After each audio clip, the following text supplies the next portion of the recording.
મુખ્યમંત્રી ભૂપેન્દ્ર પટેલે ભગવાન બિરસા મુંડાના 150મા જન્મજયંતિ ઉત્સવમાં ભાગ લીધો. મુખ્યમંત્રી ભૂપેન્દ્ર પટેલે સ્પષ્ટપણે જણાવ્યું કે આદિવાસીઓના ભગવાન બિરસા મુંડાની જન્મજયંતિ 15મી નવેમ્બરને દેશભરમાં જનજાતિ ગૌરવ દિવસ તરીકે ઉજવવાની વડાપ્રધાન નરેન્દ્રભાઈ મોદીએ શરૂ કરાવેલી નવતર પરંપરા સમગ્ર આદિવાસી સમાજનું મોટું સન્માન છે. એટલું જ નહીં, દેશની સંસ્કૃતિ અને સ્વતંત્રતાની રક્ષા માટે સેંકડો વર્ષ સુધી આદિવાસીઓ ચલાવેલી લડતના યોગદાન પણ તેમણે ઉજાગર કર્યું છે.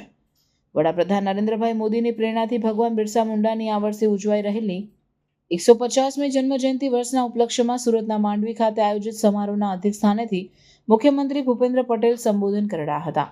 તેમણે આ અવસરે રાજ્યના 14 આદિજાતિ જિલ્લાઓમાં કુલ 480 કરોડના 2500 જેટલા વિવિધ વિકાસ કામોના લોકાર્પણ અને ખાતમુહૂર્ત સંપન્ન કર્યા હતા. આ ઉપરાંત આદિવાસી વિભાગના વિવિધ યોજનાઓના 1.25 કરોડ રૂપિયાનું લાભ સહાયનું વિતરણ અને 1 કરોડની પોસ્ટ મેટ્રિક શિષ્યવૃત્તિ એનાયત કરી હતી. રક્ષાબંધનના પવિત્ર પર્વે યોજાયેલા આ કાર્યક્રમમાં આદિજાતિ બહેનોએ મુખ્યમંત્રીને રક્ષાબંધન પણ કર્યું હતું.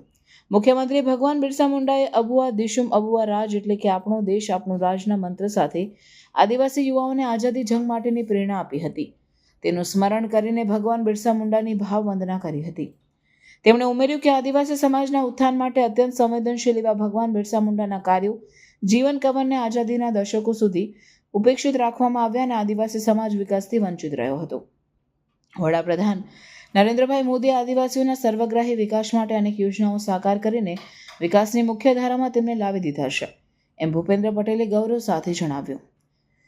આ સંદર્ભમાં તેમણે દેશમાં 24,000 કરોડની પીએમ જનમન યોજના તેમજ ધરતી આબા જનજાતીય ગ્રામ ઉત્કર્ષ અભિયાન અન્વયે રાજ્યના 102 તાલુકાના 4,265 ગામોને યોજનાકીય લાભ અને વન અધિકાર અધિનિયમ 2006 અંતર્ગત 68,000 હેક્ટર વન જમીનના અધિકારપત્રો રાજ્યમાં આપવામાં આવ્યા છે તેની ભૂમિકા આપી હતી. રાજ્ય સરકારે આદિજાતિ વિદ્યાર્થીઓને એક દસકામાં 4,300 કરોડ રૂપિયાની શિષ્યવૃત્તિ અભ્યાસ માટે આપી છે તેમ પણ તેમણે ઉમેર્યું. મુખ્યમંત્રીએ જણાવ્યું કે ગુજરાતના આદિવાસીઓ આઝાદીની લડતમાં આપેલા યોગદાન અને એમની શહાદતની સ્મૃતિમાં વડાપ્રધાનની પ્રેરણાથી માનગઢમાં ગોવિંદ ગુરુ શહીદ વન, પાલદડ વાવમાં વિરાંજલી વન તેમજ આદિવાસી સમાજના આસ્થા કેન્દ્રોના વિકાસ માટે રાજ્ય સરકાર અનેક પગલાં લીધા છે. મુખ્યમંત્રીએ વડાપ્રધાને આપેલા વિકસિત ભારત @2047ના સંકલ્પને પાર પાડવામાં આદિવાસીઓના સહયોગને મહત્વનું ગણાવતા કહ્યું કે વનબંધુ કલ્યાણ યોજનાથી આદિવાસીઓ માટે વૈશ્વિક વિકાસની તકો ખુલી છે. તેમણે વોકલ ફોર લોકલ સ્વદેશીના વધુને વધુ ઉપયોગની વડાપ્રધાનને હાકલ આદિવાસી સમાજ સ્થાનિક ઉત્પાદનો, કલાકારીગીરીની ચીજવસ્તુઓ, મિલેટ અન્નના વ્યાપક ઉપયોગથી ઝીલી લે તેવો પ્રેરક અનુરોધ પણ કર્યો હતો. આદિજાતિ વિકાસ અને શ્રમ રોજગાર મંત્રી કુંવરજીભાઈ હળપતિ, સાંસદ પ્રભુભાઈ વસાવા તથા ધારાસભ્યો, અધિકારીઓ, પદાધિકારીઓ, વરિષ્ઠ અધિકારીઓ અને લાભાર્થી પરિવારો આ અવસરે ઉપસ્થિત રહ્યા હતા.